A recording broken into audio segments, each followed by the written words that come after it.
The following video that you're about to see describes in depth the ABCDEF nurse-driven protocol bundle and how we implement it here in the ICU. First and foremost, it's going to touch on the importance of placing that nurse-driven protocol order set for every intubated patient that comes into the ICU, and then the follow-up with once the patient has been intubated for longer than 24 hours. We're going to assess them using the ABCDEF bundle flow sheet and perform the spontaneous awakening trial, possibly progressing to the spontaneous breathing trial, possibly progressing to an early extubation. We're also going to be assessing these patients once we have turned off the sedation for their delirium as well as their mobility, because what evidence has shown is that the more progressive we are with pushing these patients along, helping them to return to baseline, they have better outcomes. So please enjoy the following video. Hi Charlie, how are you? Hi, how are you doing today? I'm doing well. Can you tell me a little bit about your patient? Sure.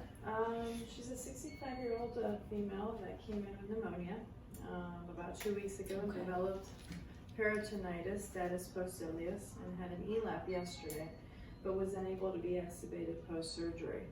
So she was transferred to ICU late last night after surgery. Has this patient been intubated longer than 24 hours? Yes, she's been intubated about 33 hours. Okay, perfect. Do you know if the A through F nurse-driven protocol order set was placed when they arrived to the unit since they're intubated? Yes, let me show you where. Okay, perfect. Okay, that's great. Also, you know that if you receive a report on a patient that's intubated and the order set hasn't been placed, it's very simple to place yourself, and we need to do it per protocol as a nurse-driven protocol. To check to see if that order set was already placed, you simply go to the order history, and you can see right here that it was placed. If for some reason that they forgot to place it, since we need to place it on every patient that is intubated, you would click on order sets under manage orders, type in ABCDEF, and you're going to want to click on the ABCDEF nurse-driven protocol. That's going to already be defaulted with all the items that you need to have selected. You would simply sign it per protocol if there was nothing to override to the attending physician to place this order. Good morning. How are you doing today? Good, how are you? I'm your nurse. Since your sister has been intubated and sedated for longer than 24 hours, it's important we begin to give her body a chance to reset and start to attempt to achieve her baseline. We do this by turning off the sedation and doing a number of assessments to help progress her to a more functional state. This has been shown to have a better outcome for patients of this disposition. It's 8 a.m., so it's important that I do this at this time so that way we can adequately assess her and progress her throughout the day. If I perform the safety screening to turn off the sedation and she passes, I'm going to turn off her sedation and continue to assess her tolerance of this. I will remain here to ensure her safety throughout this process. Okay, thank you for letting me know that. I wasn't aware that doing that helps the patient to recover. Is there anything I can do to help? Just continue to speak with your sister, keep her engaged whenever possible. It's important having a family member present at the bedside can be beneficial to her plan of care, and we want to involve you with the process as much as possible while maintaining the patient's safety. Okay, thank you very much for that explanation. To check on the safety screening, I'm going to use my guide in Epic to do the safety screening to turn off her sedation. She does not have a pain scale that's greater than or equal to 3 based on the CPAT, not actively seizing, no alcohol withdrawal, no agitation, brain death, neuromuscular blockade. She's not on ECMO, no significant hemoptysis recently. She's hemodynamically stable, and so far as we can tell, she does not have an unstable or unsafe airway. So due to this, I'm going to go ahead, we're going to turn off her sedation. I'm going to remain here at the bedside to continue to assess her. Okay, thank you. Sedation is off.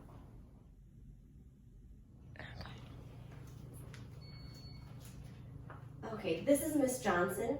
This patient is a 65-year-old female transferred into the ICU about a day and a half ago.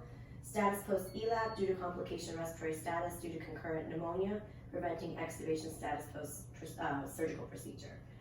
This morning at 8 a.m., I was able to start to perform the ABCDEF bundle nurse-driven protocol, and I turned off the sedation. Thus far, the patient is tolerated. this well, still saturating at 99%. Miss Johnson, hi. I'm gonna continue assessing you. I noticed you're starting to become more alert. That's great, okay? We're gonna do some couple assessments. I want you to try and respond appropriately to the best of your ability, okay? I've now had you off sedation for a little over an hour. You seem to be tolerating that well. Your vital signs look good. Everything's within normal limits. Your saturation is good, no tachycardia. Your blast BP reading was good, and I see on the vent you're tolerating that well as well. You're not tachypnic. You're pulling in all the tidal volume that you should be pulling in at this moment. Now, I'm going to ask you a series of questions and ask you to perform some actions for me so I can assess how I can progress your care. Miss Johnson, can you open your eyes and look at me? Look right here. Good, that's perfect. Now, I have your left hand in my hand, okay? Can you please squeeze your left hand for me? Squeeze it nice and tight. Ah, that's great. Okay, now I want you, continue to look, I want you to try and stick out your tongue for me. Try it, okay, that's not a problem. Okay, so you're having some difficulty sticking out your tongue. All right, Miss Johnson, since you're able to perform 3 out of the 4 tasks I've asked of you, and after I review the safety screening exclusion for a spontaneous breathing trial, this exclusion consists of an ICP greater than 15, onomy paralytics, hemoptysis, active GI bleed, you're not on ECMO, you're not on any vasopressors or high-dose vasopressors, and your airway does not seem unstable or unsafe. The MAP, you're maintaining a great MAP, it's greater than 65, and your FiO2 is not greater than 50% currently on your ventilator, as well as the PEEP is not greater than 5. Those are some of the exclusions for our spontaneous breathing trial. None of those exclusions apply for you. So what we're going to go ahead and do is I'm going to page respiratory therapy. They're going to come and we're going to actually start you on a CPAP weaning trial. So that way we can try to expedite getting the tube out of your throat. Does that sound good? Okay, fantastic. Just remain calm for me, okay? Bear with me, we're going to continue. When I come back, I'm going to do a couple more assessments on you to see how more we can progress your care. Thank you. Okay, Ms. Johnson, so I went ahead and paged the respiratory therapist. While we wait for the respiratory therapist to arrive, we're going to go ahead and continue with the assessment process, okay? In the past 24 hours, I have not detected a fluctuation in your mental status. I'm going to ask you to spell the word, I'm going to spell the word Casablanca to you, okay? When you hear the letter A, I want you to squeeze my hand every time, okay? So I'm going to go ahead and grab your left hand, okay? C, A, S, A, B, L, A, N, C, A. Good. For the majority of that, you were able to determine when I was saying A. That's great. Okay. Now, can you please hold up this many fingers with whichever hand that you would like to? Okay. Wonderful. Good. Now, I'm going to ask you a series of questions. Okay. Just nod or shake your head to indicate a yes or a no. Okay. Will a stone float in water? Okay. Are there fish in the sea? Fantastic. Does 1 pound weigh more than 2 pounds? Okay. Can you use a hammer to pound a nail? Okay. Fantastic. Okay. So I've just reviewed your delirium assessment and I would document that appropriately into EPIC. Next, I'm going to review the progressive mobility screening. And since you do not have any of the exclusions to continue on to the assessments, those exclusions would include ischemia within the last 24 hours, oxygenation that isn't adequate. There's been no decrease or no increase in vasopressors within the last 2 hours. You're engaged to my voice. So now I'm going to go ahead and progress to the actual assessment for your mobility, okay? Since you are conscious, I know you're already on a level 2, so that means that we can sit you in a chair-like position in the bed 3 times a day, in addition to just turning Q2 hours. Now, I want to ask, can you lift both your hands or arms up off the bed? Wonderful, great. Now, since you can move both your left and right arm against gravity, you progress to level 3, which means we're going to be able to sit you up on the side of the bed, dangle your legs, and do that for 3 times a day, even while you're intubated, okay? Now, I'm going to ask you, can you lift your left and your right leg against gravity?